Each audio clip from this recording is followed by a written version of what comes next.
Okay, so just continuing on my little review of some of the passages from the Quran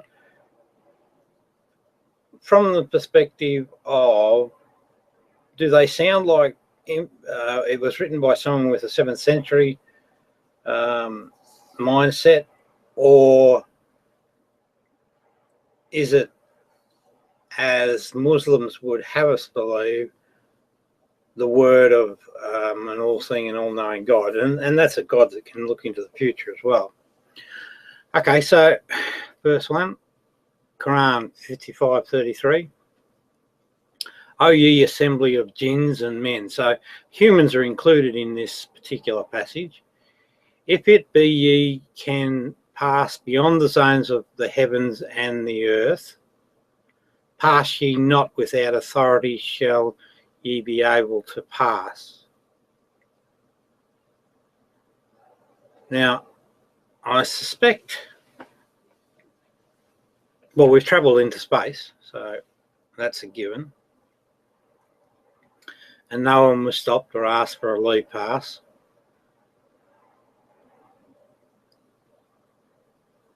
So my guess is that that would be what a 7th century Arab might consider of breaking that boundary. I mean, they perhaps didn't believe that it was possible to break out of the bounds of the earth.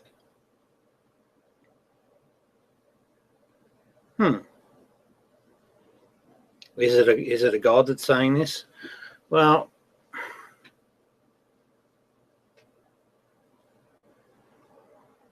why would he bother? I guess. What's the point? Why make the statement at all if it's an impossibility?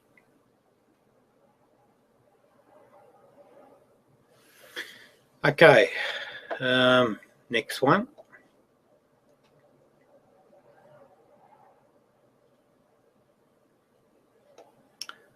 Sailing of ships is a miracle. So here's 3 verses.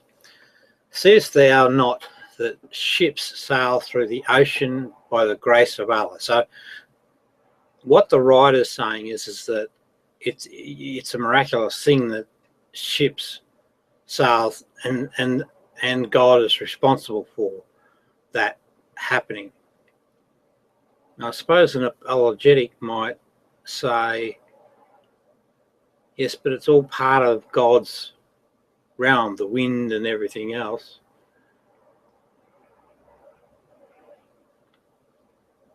But this person, their viewpoint is that the grace of Allah is involved. We know now, though, that ships can sail based on wind, but they can also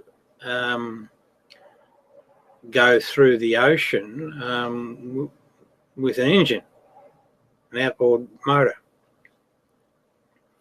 So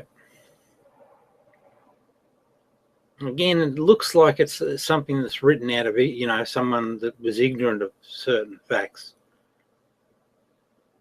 It goes on to say that he may show you of his signs. So this is a person that's writing it, I'd suggest, that's trying to convince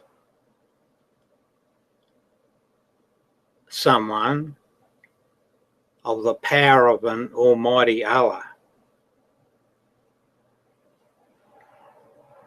Otherwise, why bother? Verify in this are signs for all who constantly preserve and give thanks. So it's making a connection between this power and, if you constantly persevere. And it ties it back to obedience and, so I'm thinking that's probably 7th century Arab mindset. And among his signs are the ships, smooth running through the ocean, tall as mountains. If it be his will, he can still the wind. I would like to think, well, particularly with our ability to forecast weather getting better and better, that we're actually able to know and explain why the wind ceases. Of course, back in the 7th century, they wouldn't have. Then would they become motionless on the back of the ocean?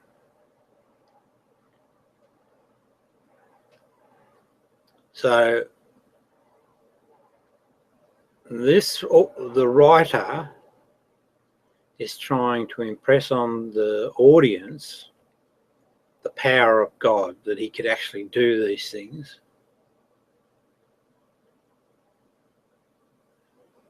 Now,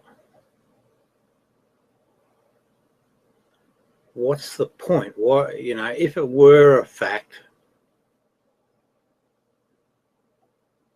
why would you bother? Is there a need to broadcast it? It seems like it's sort of, hey, look at me, I'm strong and powerful. It looks suspiciously like the human hands at work here. Verily, is in this are signs for everyone who patiently perseveres and is grateful. And again, see, now we've got this notion of power hooked back into, in the same breath, be patiently perseveres and is grateful. So, a worshipper, a follower. Or he can cause them to perish because of the evil which men have earned. So, but much doth he forgive. So we've got this questionable ability of a sky god and there was an event a known event in 7th century Arabia, that ships existed. They were sailing ships, so they relied on the wind. And it's connected back to a threat of evil.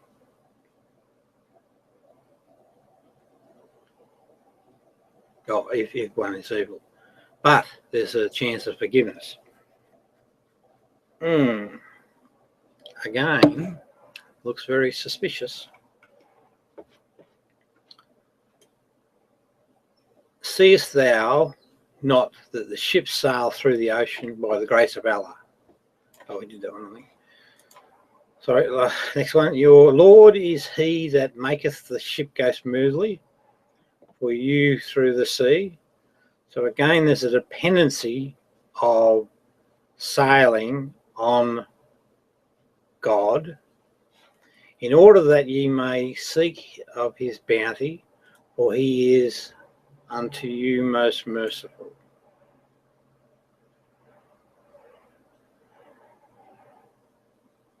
Again, it's the same pattern here. What we've got is there's this dependency on these wonders of life, on this Allah,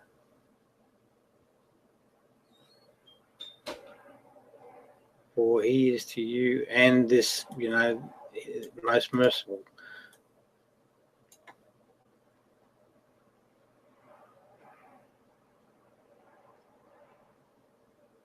But there are inaccuracies that make this a 7th century.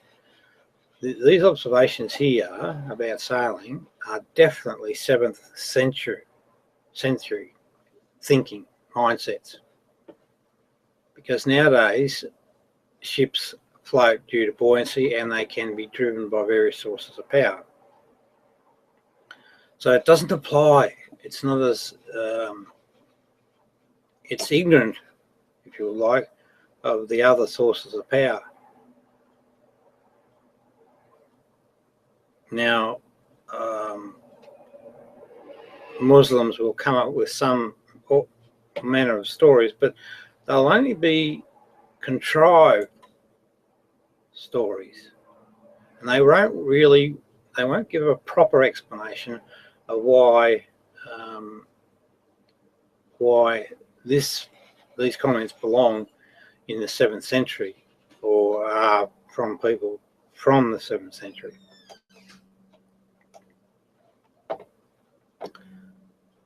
Okay, another one. Let him beware. If he desist not, we will drag him by the forelock, a lying, sinful forehead.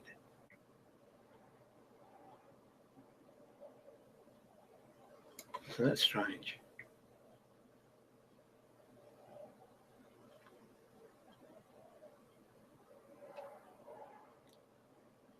Is it saying that people use the forehead to lie? A lying, sinful forehead.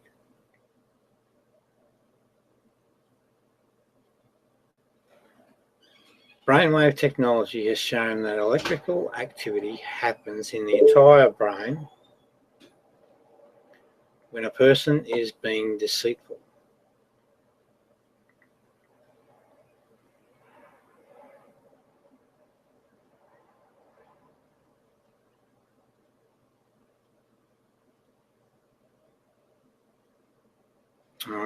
Let's see what's going on.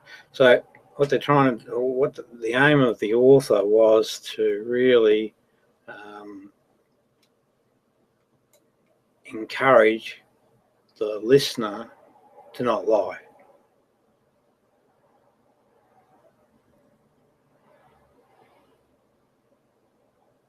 And they might have been, we will drag him by the forelock.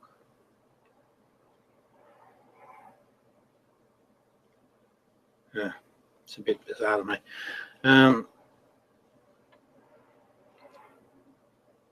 But again, it seems out of touch with modern thinking.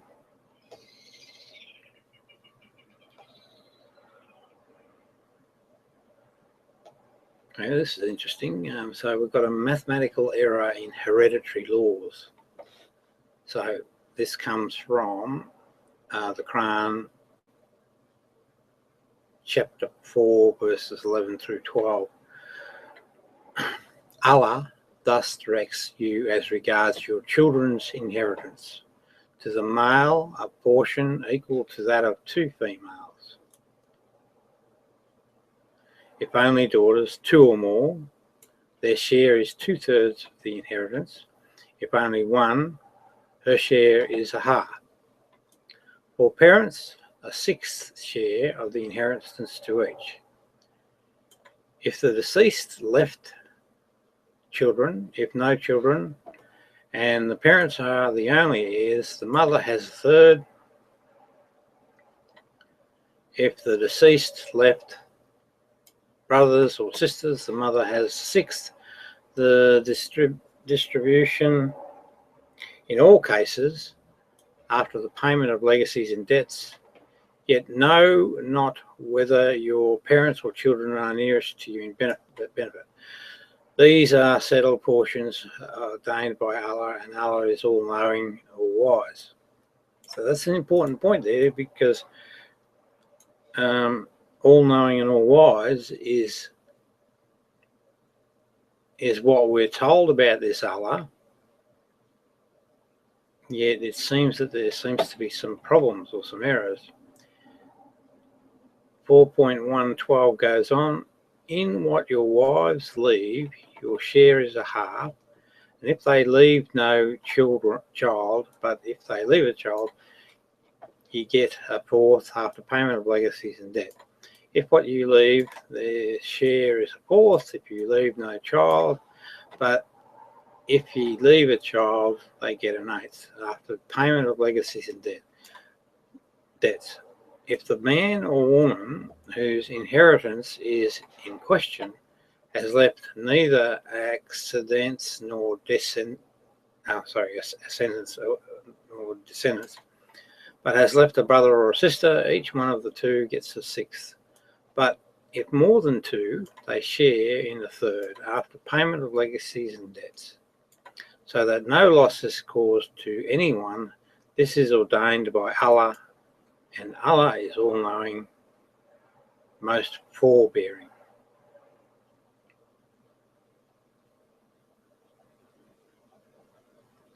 So there's a problem here mathematically. So here we have this all-knowing, all-wise God. And when we do the math on that, so we see the wife gets an eighth, which is equal to 3/24. Daughters get 2/3, or 16/24. Father gets a sixth, mother gets a sixth. And when you total that up, it adds up to 27/24. So, or 1.125.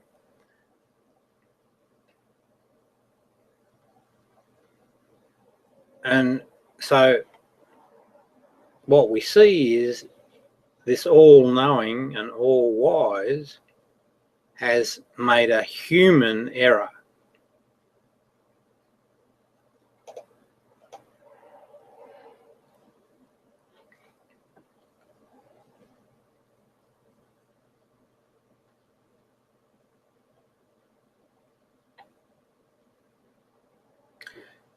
This one on linguistics. So this is quite a significant number of these particular errors. And he taught Adam the names, all of them. Then he showed them to the angels, and he said, inform me of the names of these, if you are truthful. So the Quran states that the first humans, Adam and Eve, spoke to each other in some kind of advanced language in many surahs. And also that God told them the names of everything. Thanks to the modern field of linguistics and the history of language, we know that the types of sentences constructed in the Quran would simply not have been able to be spoken by humans until over 100,000 years ago, years since first humans evolved. The language of the first humans would be incomprehensible to us, and they would not be able to express the kinds of sentences that Adam and Eve do in the Quran. I suppose the apologists would say, well, that's evidence in their favour that Adam and Eve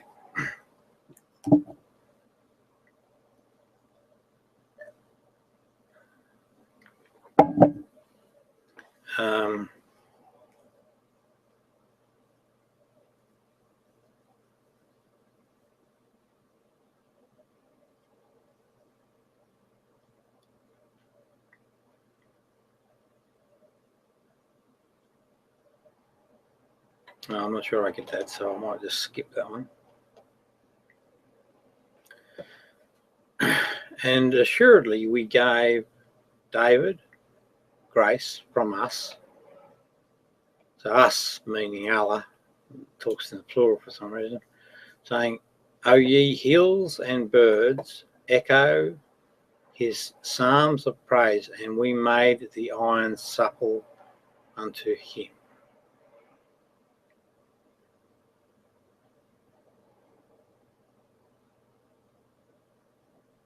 Yeah, you see there, that's mythical, because mountains and birds don't sing songs.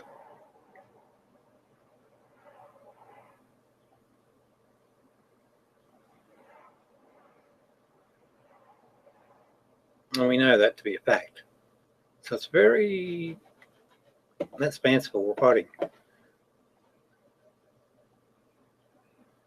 What's the point of it though? And assuredly we gave David grace from us, saying, O ye hills and birds, echo his psalms of praise.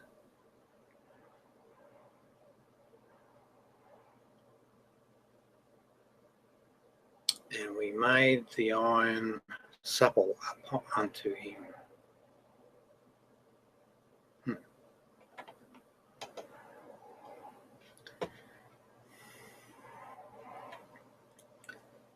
Animal speaks to humans. Animals speak to humans. The Quran states that a beast will come and tell humans the truth. When the word is fulfilled again, and this is the Quran verse 2782, and when the word is fulfilled against them, the unjust, we shall produce from the earth a beast to face them. He will speak to them, for that mankind did not believe with assurance in our signs. Apocalyptic.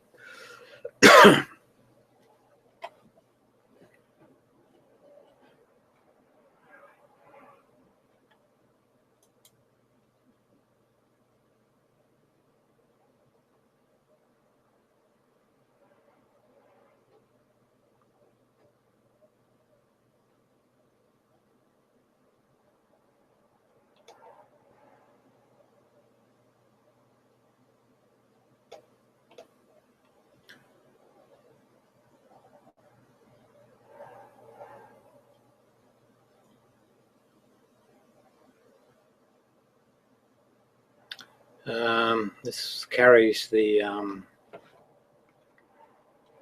remember, we divided the sea for you and saved you and drowned Pharaoh's people within your very sight. So that's just carrying down the Moses story. But what we know from archaeologists is there's no evidence of Moses existing or of an exodus out of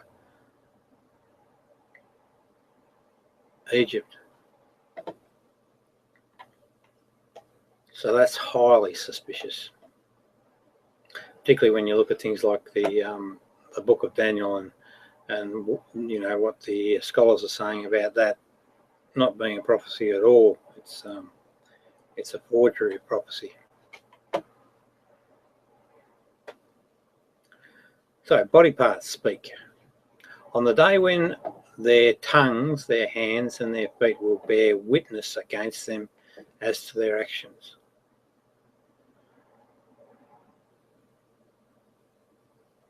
Oh, I suppose you could make up a story that sort of said that that's a prediction and that's what will happen in those future times.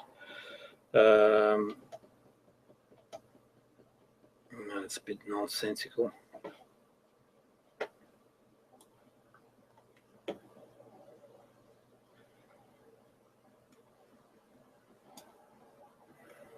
Glory to Allah, who did take his servant for a journey by night from the sacred mosque to the farthest mosque, whose precincts he did bless, in order that we might show him some of our signs. So, for he is the one who heareth and seeth.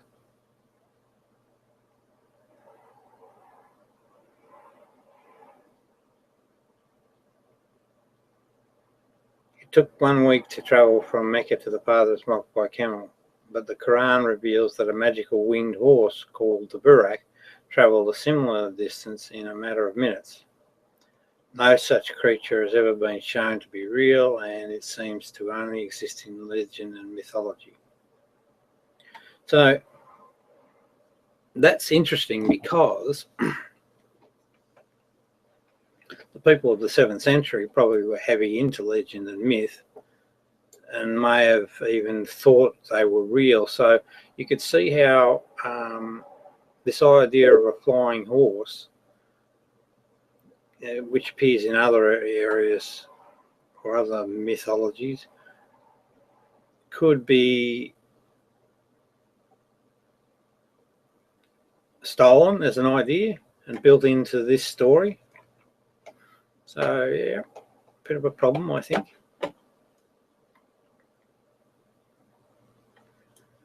Oh, and here's the Jonah. This is where we get various biblical stories copied in. So then the big fish did swallow him, so that's probably the whale story of Jonah, and he has done acts worthy of blame. Had it not been that he repented and glorified Allah, so he would certainly have remained inside the fish till the day of resurrection. But we cast him forth on the naked shore in a state of sickness.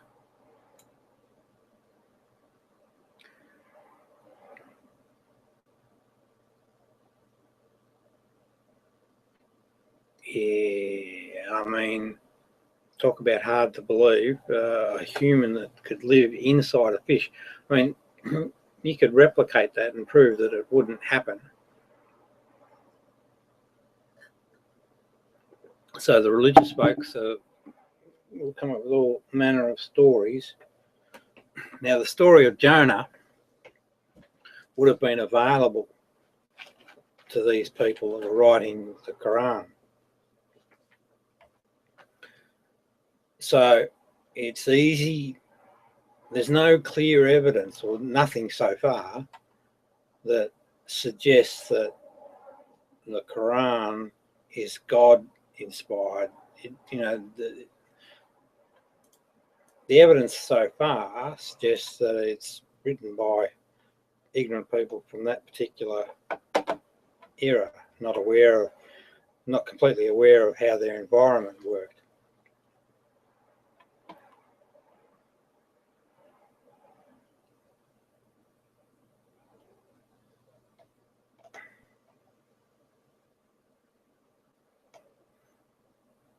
This is probably stolen from the Moses story.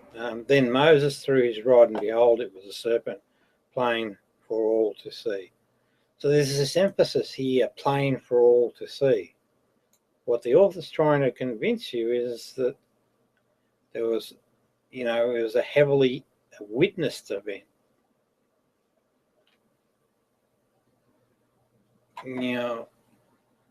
If you were talking about fact, is there a need to overemphasize?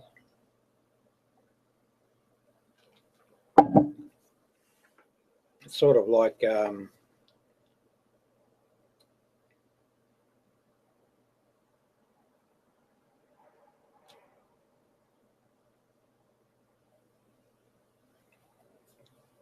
it's sort of like what is it like?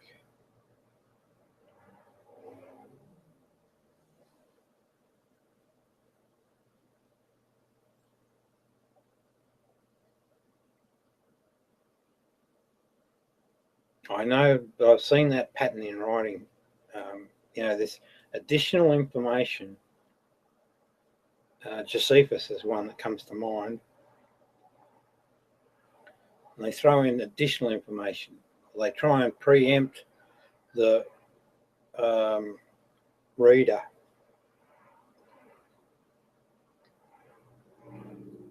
reaction. It's about convincing you about unbelievable things, unbelievable.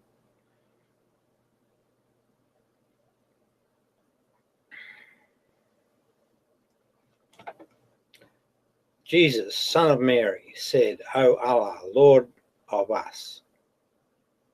So again, they're taking from the Christian story.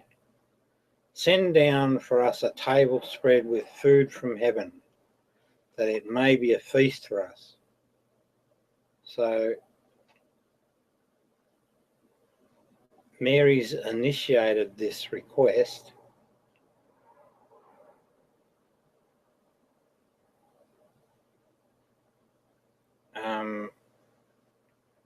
That doesn't seem logically correct, because unless you knew ahead of time, so unless Mary's a god, unless she knows ahead of time what the capabilities of this Allah in heaven are, how can she make the request, send down for us a table spread with food from heaven, that it may be a feast for us, for the first of us and for the last of us,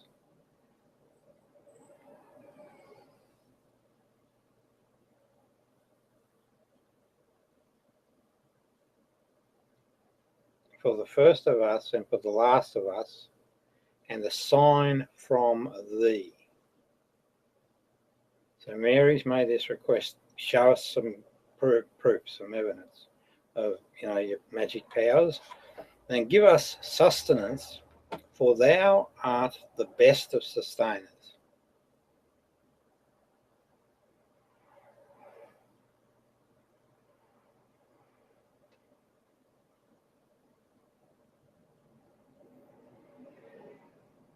Now, this is one of those things that only occurred in first century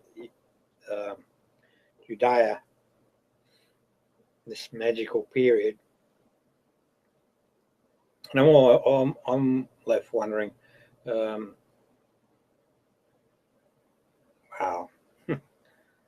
tongue in cheek, I'm left wondering why just that period? Why can't we have some magic all through history? Why just this period? And the answer is that these are storytellers at work. There's never been a scientifically verified account of fully cooked food falling from the sky. And we've got no information about a communication between Allah and Mary preempting to her that she can ask for food. So again, this to me looks like trying to impress on people these wonderful magical powers, all these wonderful possibilities. But in the case of the Quran, they're pinching a story from the Bible and they're adding a little bit of a twist of their own.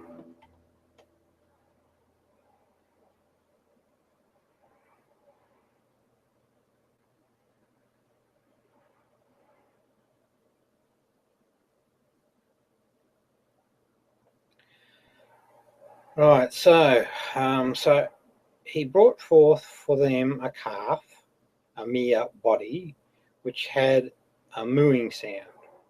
So they said, "This is your God and the God of Musa." But he forgot.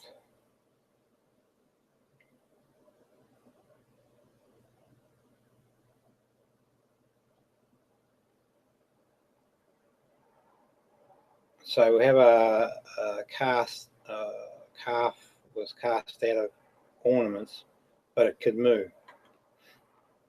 So that's a bit of a magical tale. But is it real?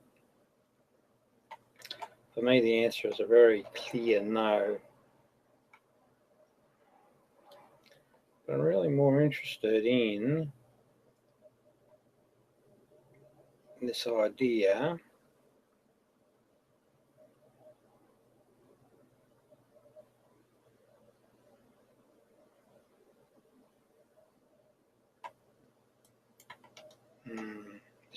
that it's a 7th century Arab whose hand is on this document. Right, here's an interesting one. Requirement to learn in Arabic. There are over 5,000 languages and dialects in the world, with less than 4% of the world's population being native Arab speakers. However, it is incumbent upon Muslims to pray in Arabic, recite the Quran in Arabic, and understand commentaries and the traditions of the Muhammad in Arabic. We are left wondering why an all-knowing being would not provide a more efficient way to send his message to all people on earth, and why he does not account for the immense diversity of languages. We have made it a Quranic in Arabic that ye may be able to understand and learn wisdom. Quran in. So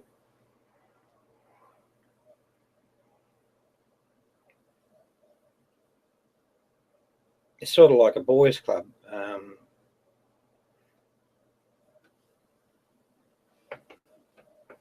And it also gives apologists a vehicle that they can use if someone gets close to or a difficult question. That you'll quite often hear Muslims say that, have you read the Arabic version? Or the errors in translation. But you do have to wonder, this all-knowing, all-seeing God of everybody, why is he not making consideration for the whole population? I'm sure that the apologists will have some sort of story to go with it, but it's a clear indication to me that it was written by Arabs, and that's the reason.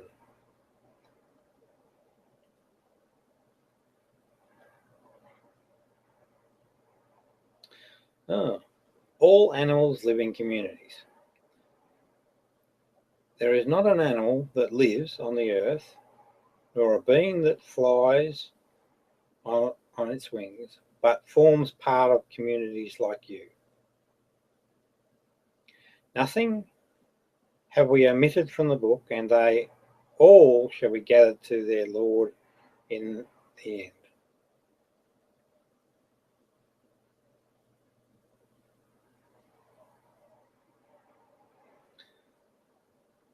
Well, in the real world, some animals, such as the jaguar, leopard, and panda, are well known for being solitary creatures, rarely meeting in pairs and only to mate. They do not live in communities and routinely fight each other over territory. So, 7th century Arab might not have, certainly won't have exposure to a panda.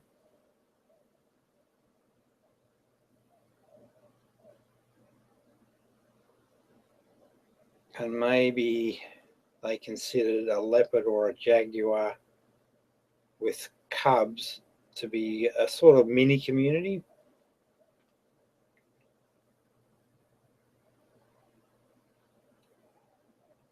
But again, it's sort of it's a naive understanding of how things really were, more than it's any grand master that knows everything about the universe and how it functions.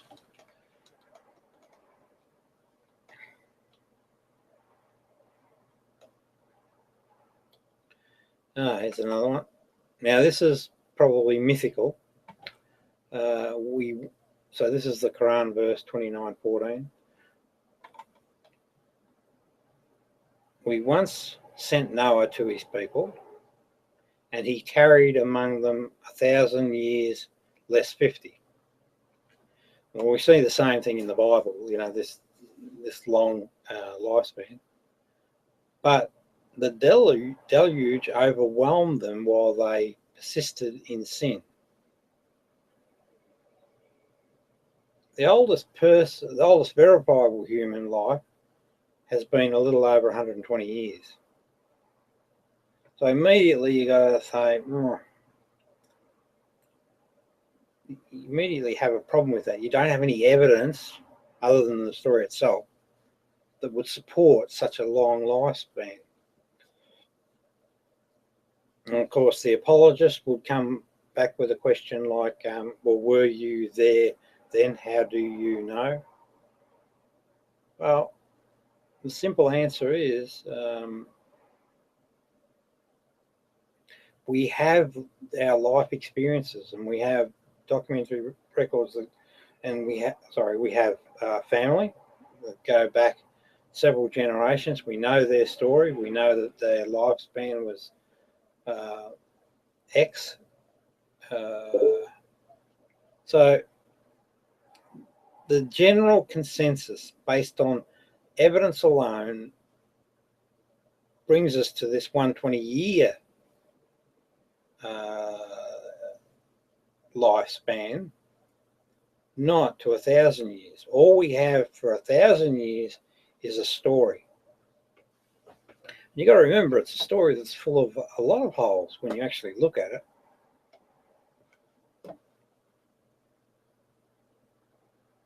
Now, here's another one. The oldest verified human life being 120 years. We've got that. Humans cannot live without food or water for more than a few days. We could easily verify that if we wanted to put someone under sufferance. However, the Quran incorporated a myth from the 5th century legends of the 7 sleepers of Ephesus. Now that's really interesting, right? Because this goes to the argument that said this is a 7th century mindset that's writing this Quran. They had access to this material and they used it in their storytelling. And it goes on to say, who sleep in a cave for over 300 years and then miraculously awaken in perfect health. So, you know, this is creative thinking based on hibernation of animals, methinks. There is no historical evidence that this ever happened or could ever happen or has been scientifically possible. This is what the Quran is saying is. Then we sealed up their hearing in the cave for a number of years. Sealed up their hearing. Oh, golly, you can make anything of that. Maybe, yes, dude, what do you want?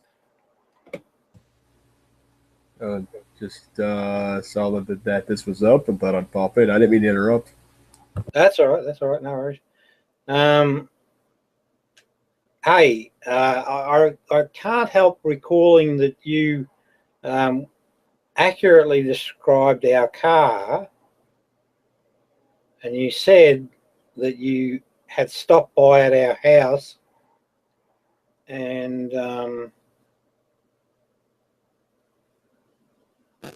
you've seen this car, but there's another car that would have been in the driveway. Can you remember what that car was? I only saw one car the day that I was by your house. Yeah, well, that can't be true, mate, because that other car's been there for quite some time now. So that means that you're in cahoots with that other fellow, the one that drove by our house. No, I'm not in cahoots with him. And Rob, he happens to live in your city. It's not that all unreasonable to think that he might have lived in your neighborhood, regardless of me or wherever you are. Mate, because I know the neighborhood. I was watching him when he was driving around, and I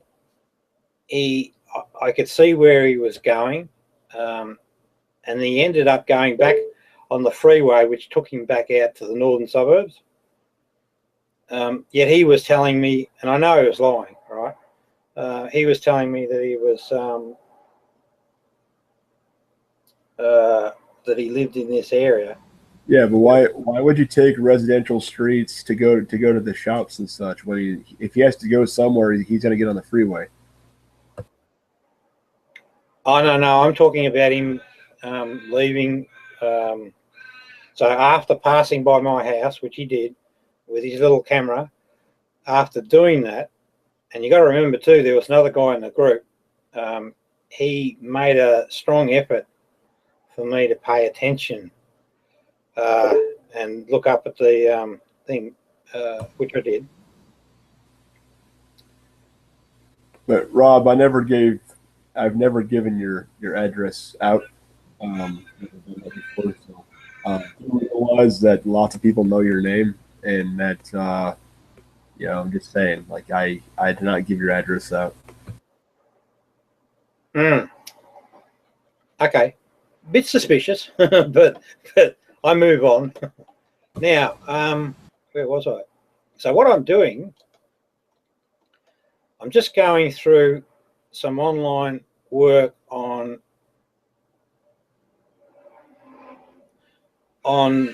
errors that are found in the Quran, and I'm asking the question, is it more likely than less likely that these writings came from folks from the 7th century, right? So they're ignorant to what we understand the world and how it works. Is there enough sort of evidence to back that premise? So I'm just picking a few out and then reading them as I go along. And see, that one about the 7 sleepers of Ephesus is interesting to me because it's a 5th century legend that they've drawn as a reference. So it's a strong indicator that a 7th century author is at work. And it's mythical stuff, you know, usual rubbish.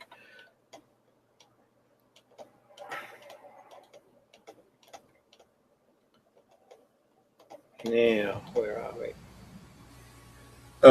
By the way, I thought your hangout earlier went very well. I wouldn't fret very much. I mean, I've talked to people online before who happen to live in the same city as me, and it was purely coincidental. Anyways, and you know, for my situation, I don't know about yours, but for me, it was coincidental. I wouldn't worry too much, man. It's not like somebody has relocated to that city to seek you out. Like the guy obviously just lives there, and he's probably somewhat close to you. I mean, I wouldn't worry about it too much. Oh, no, it's, no, mate. I'm no dummy. I worked out all this religious crap, so I'm actually quite intelligent. It doesn't take me too long, but like with everything, you've got to piece all the bits and pieces together. And when I know that I'm right about something, I'm invariably pretty accurate. That's the way I've been most of my life. I struggle to get the pieces together, but eventually I'm very determined. When I work things out, I'm usually pretty close to accurate. Now, I've had a look at this guy's. I've had a bit of a look at this guy's site. I'm not worried. Don't worry about that.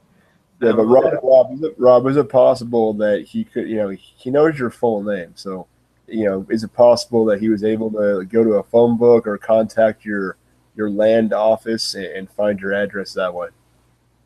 Oh yeah, that's possible. That's possible. But you always got to look at the bigger picture, mate. You always got to look at the bigger picture. Anyway, let's get on with this. According to the Quran. Right, so this is about sinful animals. Who would have thought, right? This is the saying from the Quran. There is not an animal that lives on the earth, nor a being that flies on its wings, but forms part of communities like you. So that says that animals form communities like humans. Nothing have we omitted from the book, and they all shall be gathered to their Lord in the end. And so, I get, yeah. So what this critic's doing is they're saying that because they're in communities like us, they're sinful. But yeah, that's not a very strong argument. You can't really take that to the apologists. They'll come up with some crap and it'll go nowhere. So I don't like that one.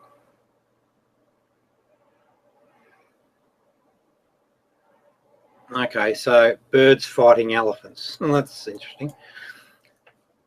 So, seest thou not how Allah dealt with the companions of elephants? Did he not make their plan into misguidance? And he sent against them flights of birds. All right, well, that's an ancient person seeing because birds do sort of pester elephants and pick their so I guess that's the inspiration for the story.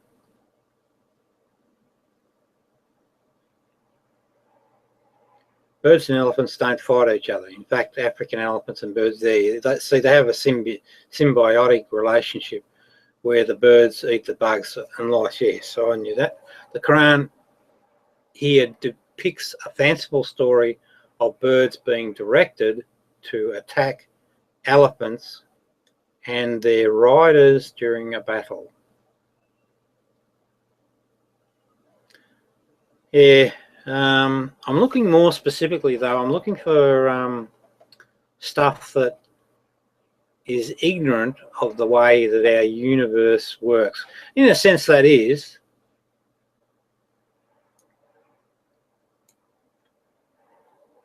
Sin against them flights of birds. Yeah, but I could see the apologists getting out of that one. Poisonous sea life is edible. Lawful to you is the pursuit of water game and its use for food, for the benefit of yourselves and those who travel. But forbidden is the pursuit of land game, as long as ye are in the sacred precincts or in pilgrim garb, and fear Allah, to whom ye shall be gathered back.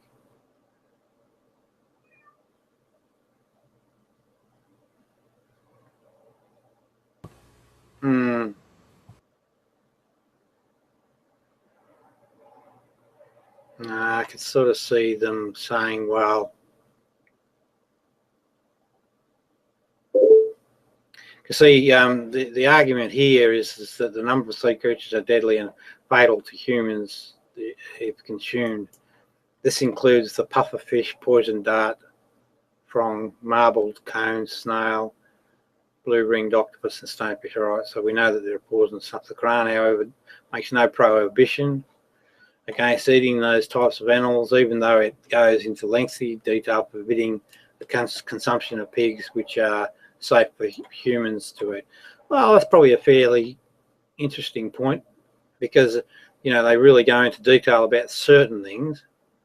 Why not be as detailed about the poisonous ones that are harmful for you and forbidding those? Yeah, that's a reasonable point.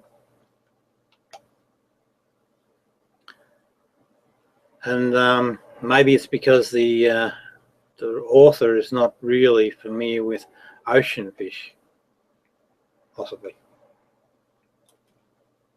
But of course, Allah should know better, right?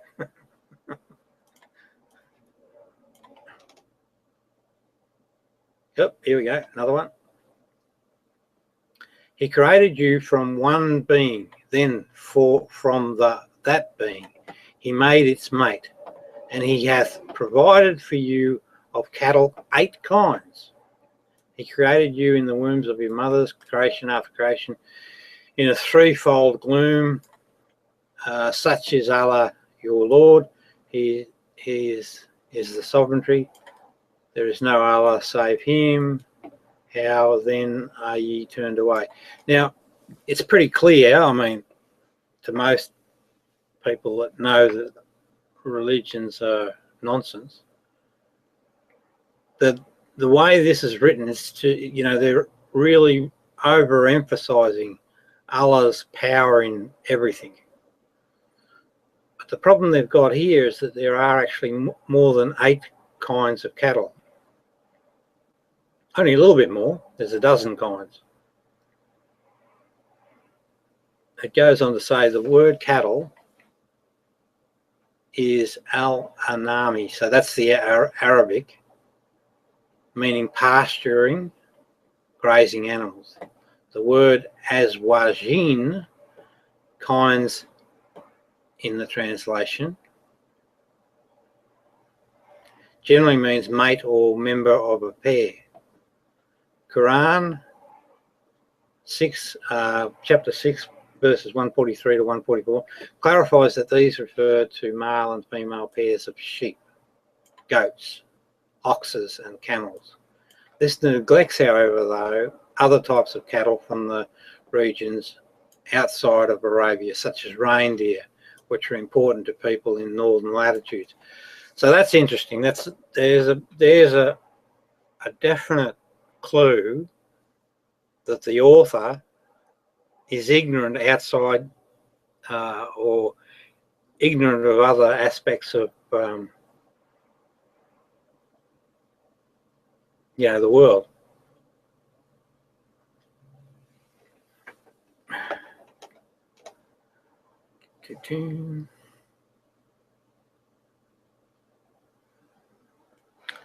Classification of creatures. And Allah has created every animal from water.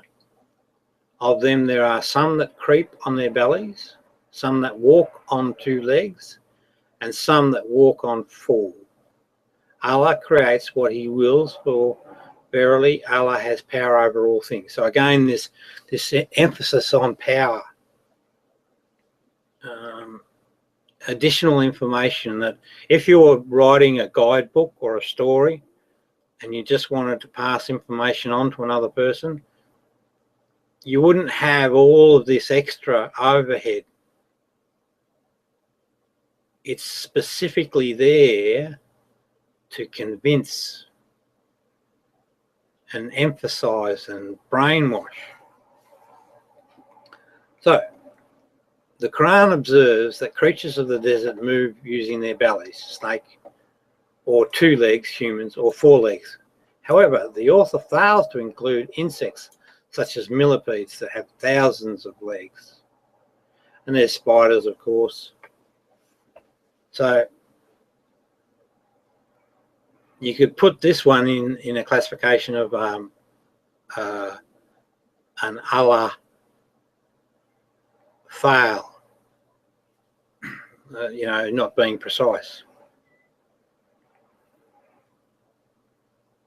Apologists will come up with some sort of cockamamie story, but just as written, it's pretty, these are problems. Bird flight is a miracle. All right, here we go. Do they not look at the birds? So this is saying to the listener, the audience, target audience, don't you see the birds held poised in the midst of the air and the sky? Nothing holds them up but power of Allah. Verily, in this are signs for those who believe. So now, I don't know whether they understood aerodynamics at that stage. Down? Yeah, I'm still here. Yeah. Do we know anything about when aerodynamics was understood? Depends on what you mean by understood, though. That the Greeks had a conceptualization of aerodynamics. Yeah, it mustn't have. Yeah, and there is certain information that comes into the Quran, particularly about embryonics, that looks like crude or a copy of what came out of Greece. So there is some evidence that they actually pinched some of the ideas from the Greeks. But this author, and you've got to put it in the context of the person writing at the time. Now, he really wants to convince people, so he's not out to make an idiot of himself. I have to believe that this person who wrote that particular passage and the group of people around him believed that flight was a miracle.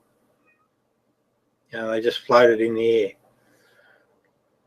And that's not the truth of the story, not one bit. So that's a clear-cut inaccuracy, in my opinion. Clear-cut. See, these would be the types of discussions we should have with some Muslim folks. Do you know any Muslim folks? I'm working on trying to get one of them over here. I've spoken to at least only one or two, but I'm trying to get them over here right now. Oh, is that Green Sol Sufi? Yeah, he's one of them. Yeah. Green's a very intelligent person. It'd be interesting to see what his thoughts are. It'd be interesting on these things, but I suspect that his answers would be, yeah, well, his answers would be interesting. Let's just leave it at that. But I was kind of hoping more. See, for me, the whole exercise here is it's still about bursting that belief bubble. So I'd be more interested in perhaps more of a volatile Muslim than Green. But anyway.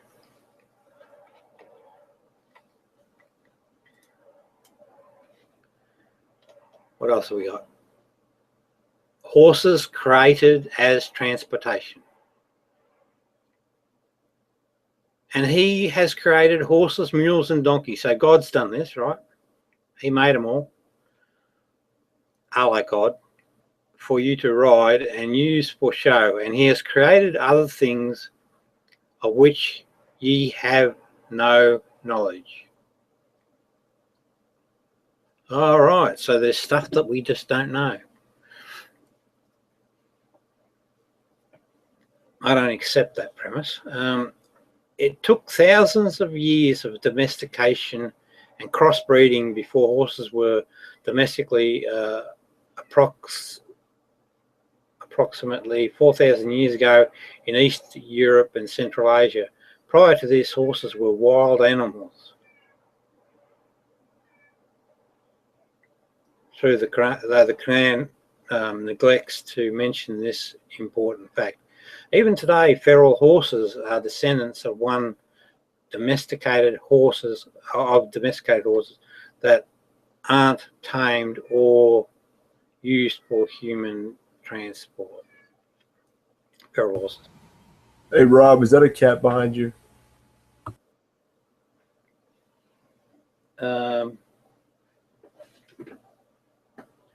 No, how can you see that? Oh, you heard the cat meowing, right? Yeah. Yeah.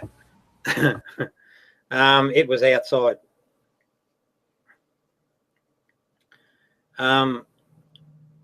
So clearly, and he's for you to ride and use for show.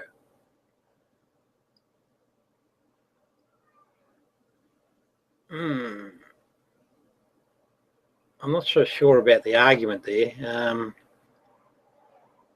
because like a lot of this religious stuff, it's a very vague sort of a statement. So I don't know that you mount a strong argument. Oh, here's one. Ants recognize humans and speak with each other. So here, at length, when they come to a lowly valley of ants, one of the ants said, "O ye ants, get into your habitations, lest Solomon and his hosts crush you underfoot without knowing it." So he smiled, amused at her speech. And he said, "O my Lord, so order me that I may be grateful for thy favours which thou hast bestowed upon me and my parents, and that I may work the righteousness that will please thee, and admit me by thy grace to the ranks of thy righteous servants." So why would anyone, no offense to ants, right? But why would anyone give us stuff about documenting ants if it weren't for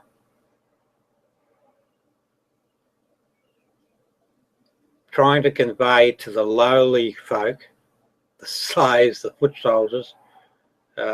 Just be good, do your deeds, and you'll go to heaven. Now, an apologist would probably argue that that's God just sending messages down. Specifically, though, it doesn't work. I mean, ants don't talk. Thunder is an angel, and the thunder declares his glory and his praise, and the angels too pour awe of him. He sends the thunderbolts and smites with them whom he pleases. Yet they dispute concerning Allah, and he is mighty, in prowess. So again, you've got this sort of extra bit of information that's, letting us know that this Allah, we've heard it 1,000 times, this Allah is a very powerful being.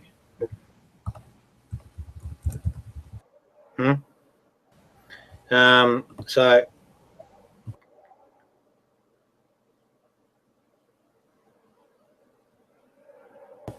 this is a common problem with Allah or God or whoever it is being a very powerful being, is that people give up on the power of themselves and they put things into the hands of an imaginary friend when they have the power to make changes themselves that could benefit humanity. They don't have to rely on a mystical sky daddy. correct. 100%. That's true. And as humans, we're actually better off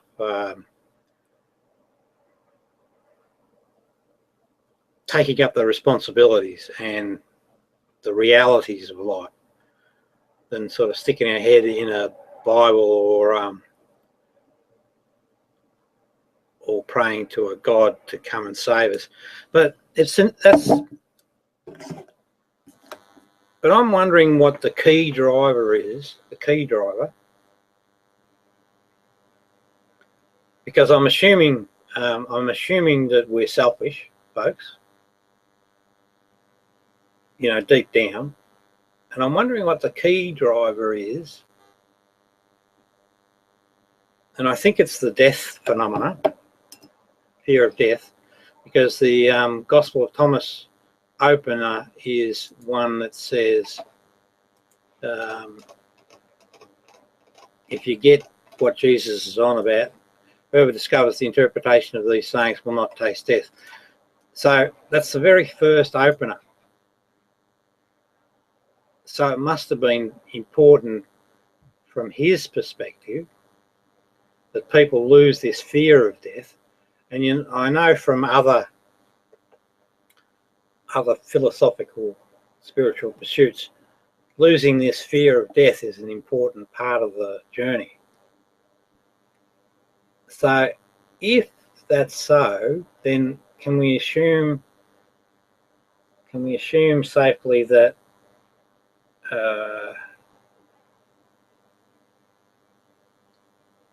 the real big one, right, the unspoken big thing that religious folks go for is this afterlife scenario, this promise that they're going to live forever? Is that the big one?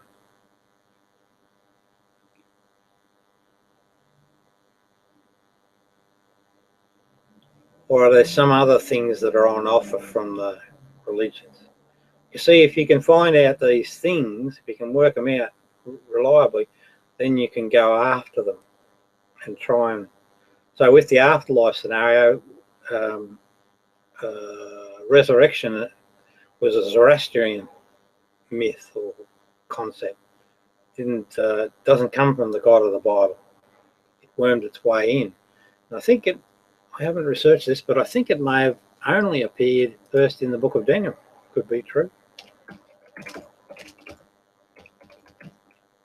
Which would be a nice segue. I know it's in the book of Daniel that they mention resurrection. Just don't know whether it's mentioned in other Earlier books.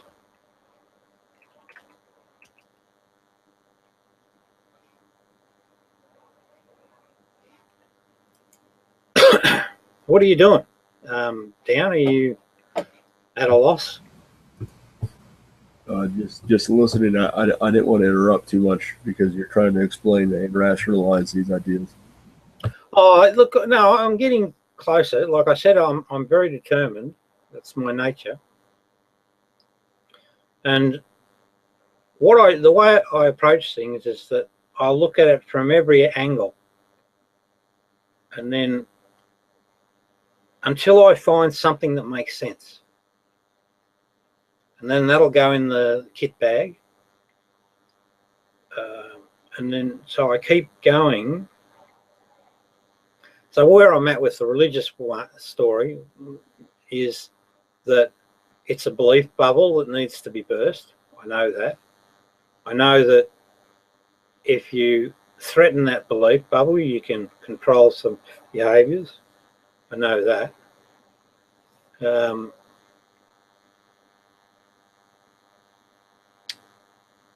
I think, I don't know this, but I think that death or fear of death is a key component. Or, you know, that if people found out that they weren't getting that as an outcome, maybe, you know, the pin to burst the bubble, maybe.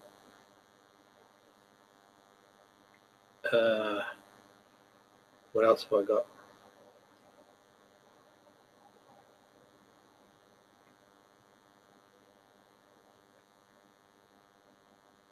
Like I'm kind of at the pointy end of the study in that I kind of know, I know the target.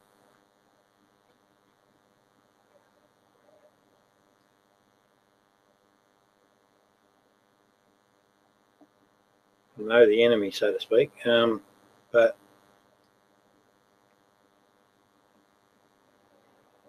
I haven't got the silver bullet just yet. But I have a feeling it's possible. And although having said that, you see, the enlightenment journey for people is a long route for a lot of folks. Many people go to the grave not achieving it. Many. Or people, you know, many people lead a good life, but they just sort of adopt a certain way of living, and they back that way of living. And little do they know that that's actually the enlightened path.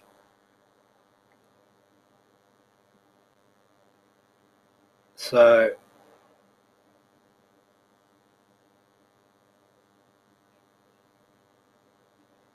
no, I lost my train of thought. Hey, Rob, one idea is to make this public because a lot of Muslims will do pop in on public hangouts. I mean, that's one idea that I had as well. Am I not public? I did make it public, I thought. You might want to hit the invite and for public just one more time because when I saw it on my list, it said that it was shared privately. Oh, right, okay. Let's see. So, invite people, public. It won't let me. It says sharing this video call with the public will allow anyone to join. Once shared the public. Oh, okay, fine. That's all right. I didn't realise that. So I'll put a message in there.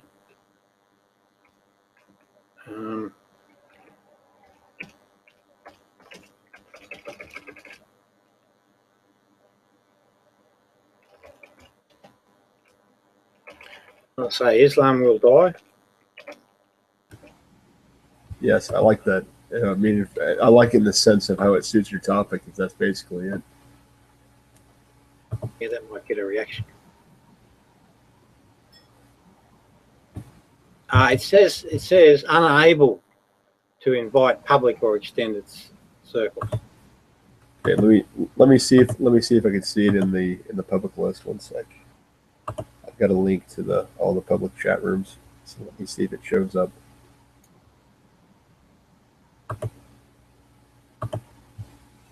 Because I think the missing component, like you're pointing out here, is that you're not getting, the other side to comment on the research, and we definitely need that. Oh yeah. It's part of the journey.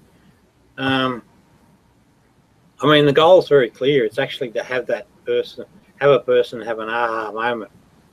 Now, it may not happen in the context of the session, but it's certainly the goal, the longer term goal.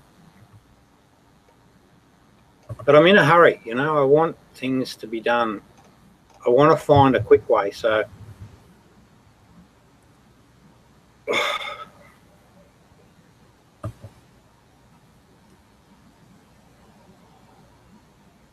actually, I wonder if this gets a few. I mean, I've got some people on Facebook. Give them the bloody link.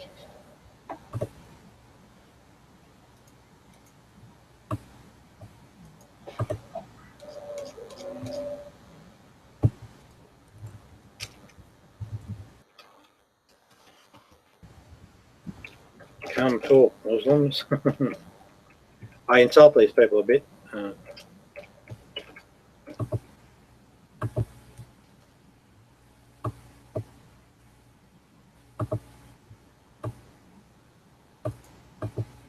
It looks like you were public, I guess, on the list here. So, I mean, when you first started it, anyways, it must have been public on the bottom of the list here, apparently.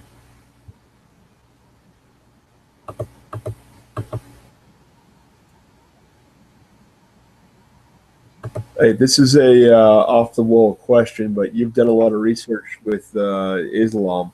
What's their deal with dogs? Like, why do they murder dogs and whatnot? Because they're cruel bastards. Yeah, I saw a couple of Muslims a video where they were beating the living daylights out of a poor old doggy, and they were just it was really hard to watch. They were kicking it, and I mean full on kicking it. And I think in the end they threw it off a roof. Just young guys, crazy Muslims. But I don't know. I haven't researched that to find out why they don't favour dogs at all. I haven't got an answer. We could probably find it quick enough. Well, the answer is simple though, Rob. The reason that they do things like this is because they have that belief, like you said originally. They have this belief, this false belief. And it's nothing more than a belief because it's not factualized at all. It's like you pointed out, it's all based on false prophecy. Yeah, but I mean, if you say that, the next thing I want to see, I don't leave something at that. I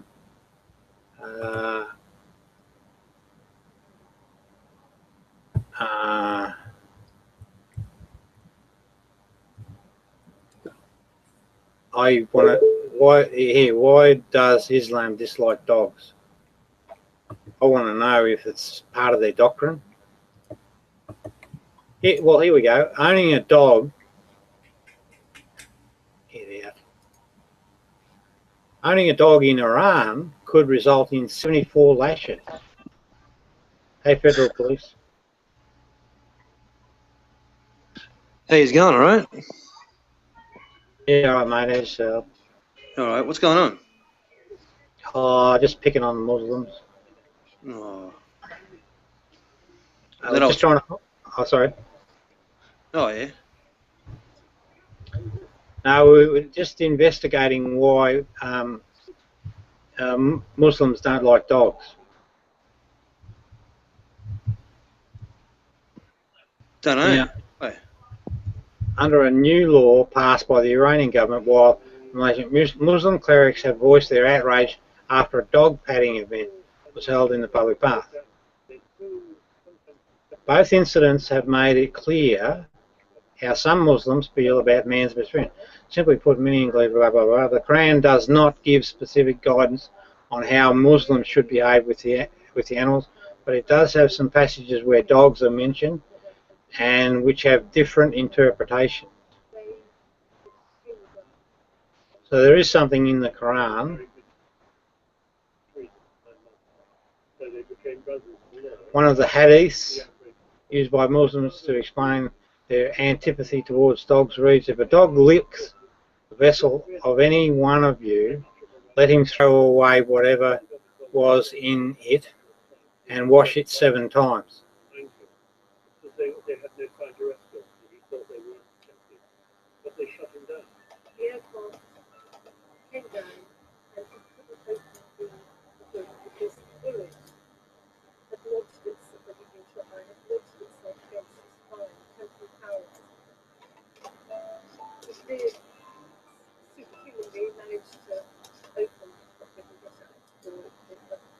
Yeah, that was me, sorry. So there seems to be some anti-dog sentiment in the Quran.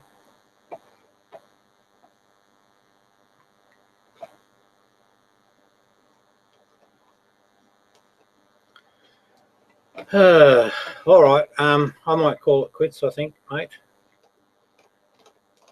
So what time is it over there?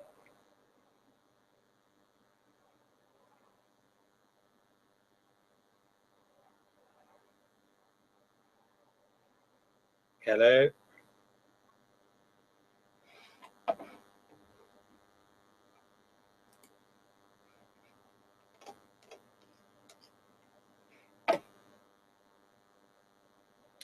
Well, so the next one,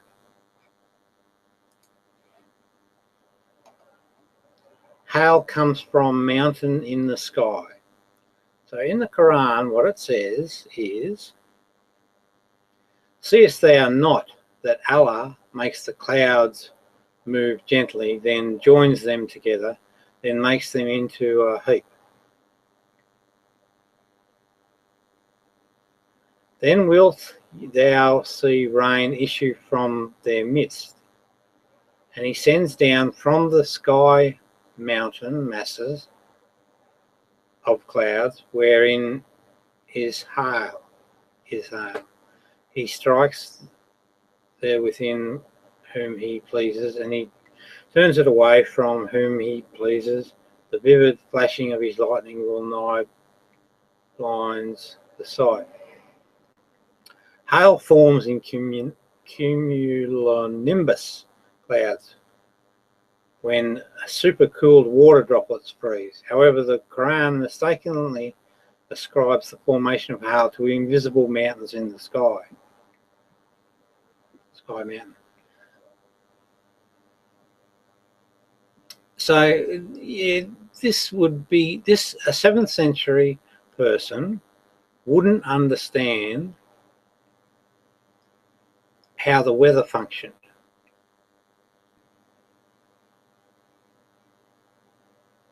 Yet an all-knowing Allah should, and his description should be eternally correct. I think that's clear evidence that that particular passage was written by a 7th century person, and it conveys the thinking of a 7th century person. If it was from an all-knowing, all-seeing being, it wouldn't be framed in the same way. And you've got to remember that these passages are supposed to have come straight from God through Angel Gabriel and onto the paper. So the author that we're supposed to believe is the Almighty God himself. Yet it's very, very clear that there's a naive understanding of how nature operates. Yeah. So that's a good one. Remember that one down. Hail comes from the mountain in the sky. The next one, here's another one. No evaporation in the water cycle.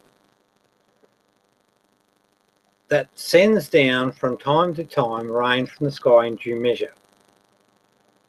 And we raise to life therewith a land that is dead. Even so will ye be raised from the dead. So let's just read that again. It's talking about, so it sends down from time to time rain. So it's talking about rain coming time to time, and that would, any 7th century Arab would know that rain comes in bursts from the sky in due measure. I'm not sure what due measure means, but we know that rain comes in various different bursts.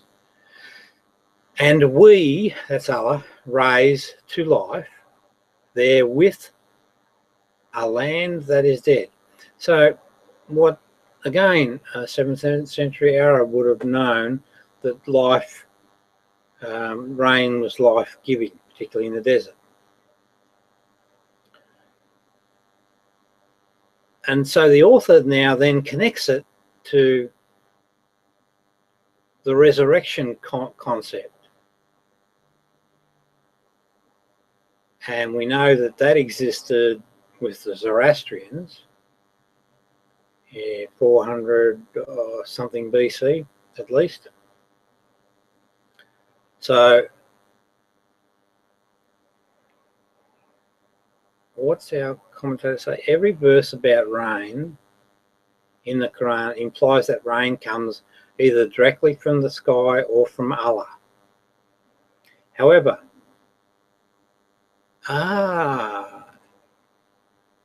down.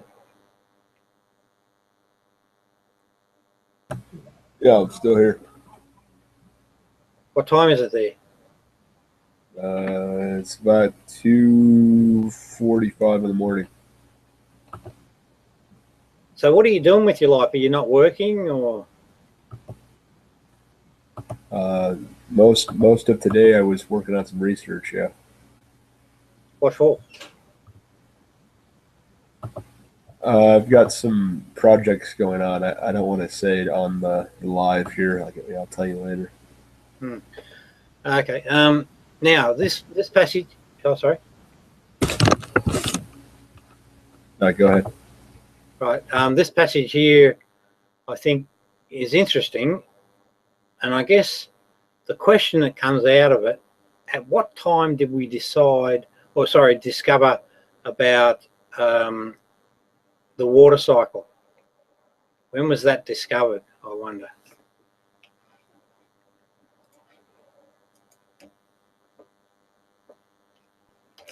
I'm just going to have a look.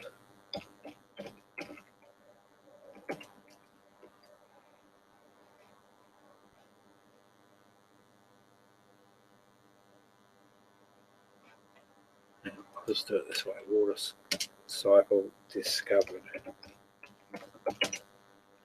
Gotta love Wikipedia. The way it's laid up. Processes, history. In ancient times, it was thought that the landmass floated on a body of water, and that most of the water in the river has risen under the earth. Examples of this belief. Yep, so that's fine. We know that.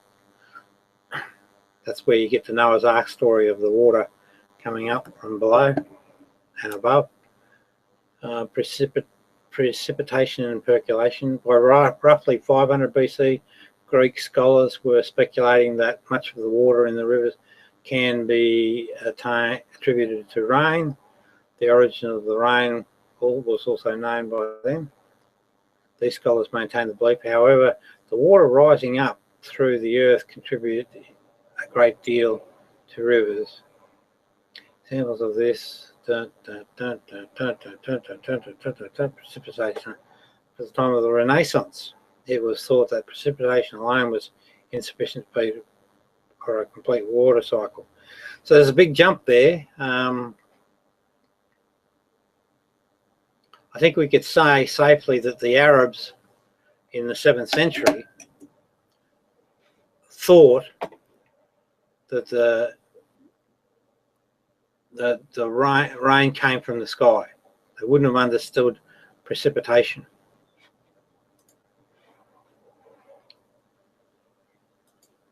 Now, where is that blooming thing? So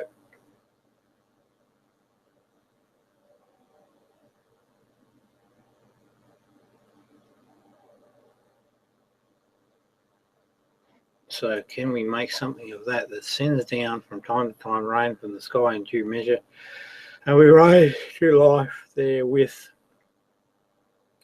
a land that is dead? Even so will ye be raised.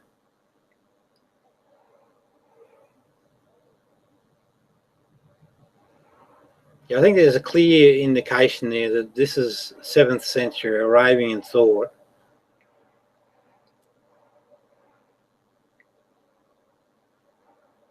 Because there's no mention of it being drawn up from the water bodies in the first instance.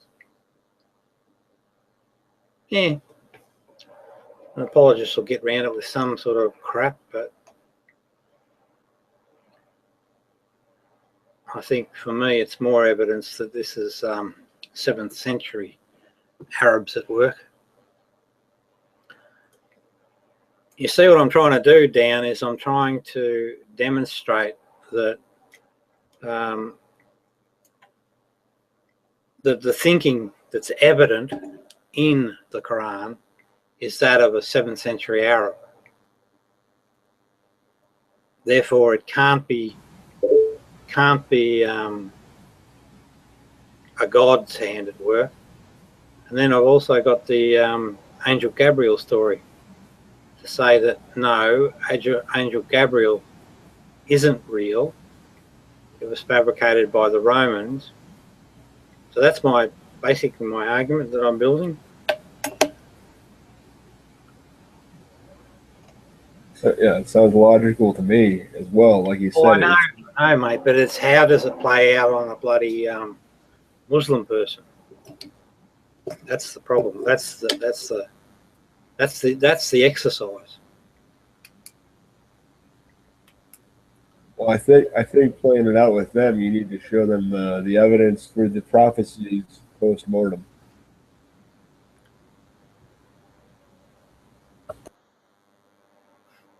Yes.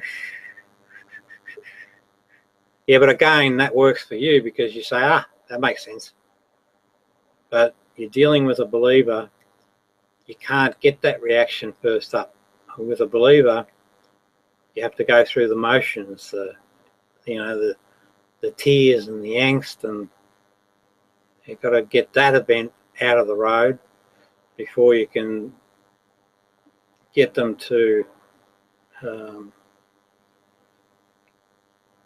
So I kind of know the journey that's got to be had. But see, one of the problems you get is that they run away. Now, that could be me because I do stir them up a bit, and I sort of go for it when I know that I've got them in that frame of mind. So maybe I should try a tactic of, slowly or gently.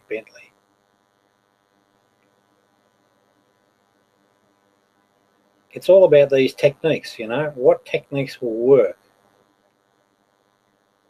Taking that person through that episode where they're mind's idea of reality is confronted with the real reality.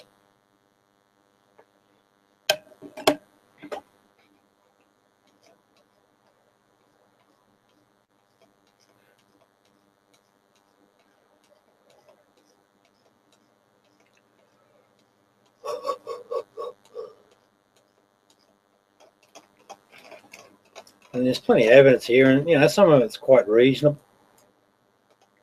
But the whole point of it's not whether you and I are pleased by logic. It's really, how does it relate to how can we get it to impact on a belief?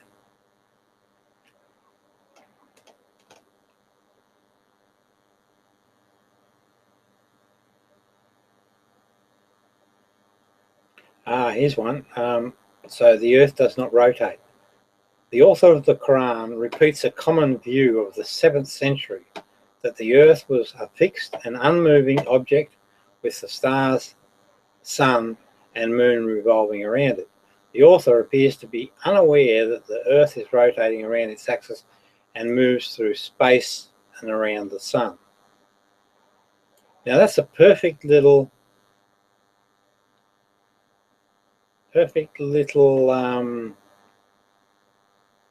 example of evidence that points to a 7th century mindset at work. And this is the time the thing was written. And you would expect the writers, because they don't know the future, I mean, that's just not real stuff, you would expect that their writings must reflect their knowledge at that particular time. And it seems that we actually, we start to see all this all the way through the Quran. So this one, it says, is not he better than your gods, who has made the earth as a fixed abode and placed rivers in its midst, and has placed firm mountains therein, and has set a barrier between the two seas of salt and sweet water. Now that salt and sweet water is one to be argued. Muslims like to show you a picture where you've had a river flush into the ocean. You can see where it marks a border. They say, look, there it is, evidence that salt and fresh water don't mix.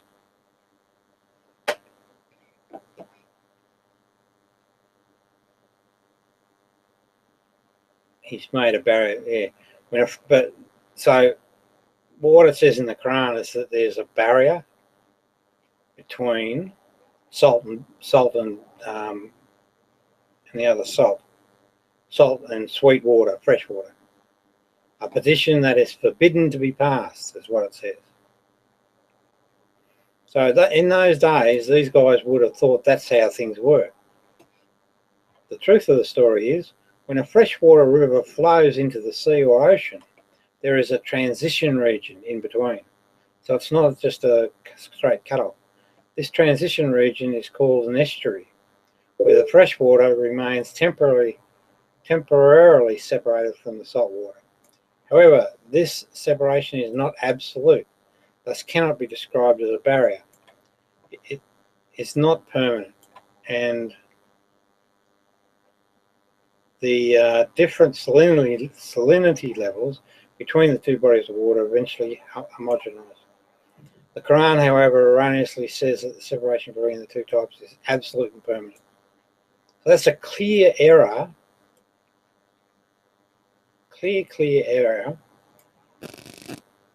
by a God that's supposed to know everything. Well, he created everything. It's a clear error in his interpretation of how things function. But to a 7th century Arab, it would seem reasonable.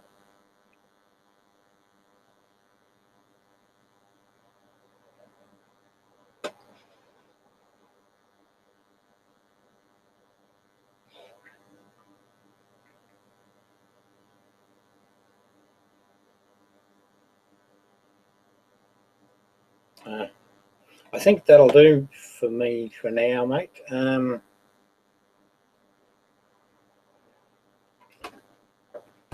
Hey, Rob, do you want to make a formal announcement though that you were seeking a practicing Muslim for this for a future discussion here? I think that's a problem. We got to set it up ahead of time. Got to send that out. Oh, I'm happy. I'm ready to have the debate.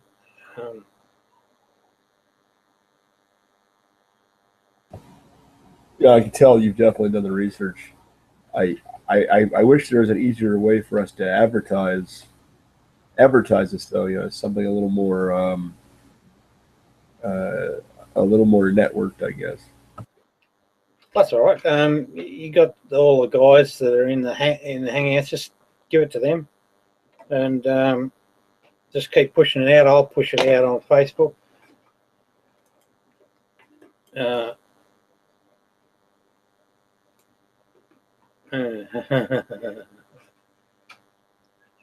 Yeah, I just had a thought.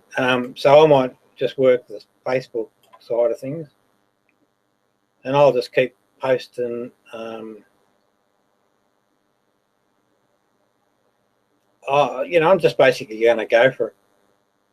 I'll just try and work up people one way or another.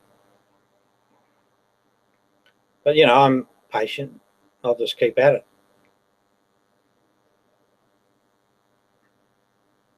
Anyway, time for me to go. See you later, alligator. Yep, we'll catch you soon, Rob. Take care. Yeah.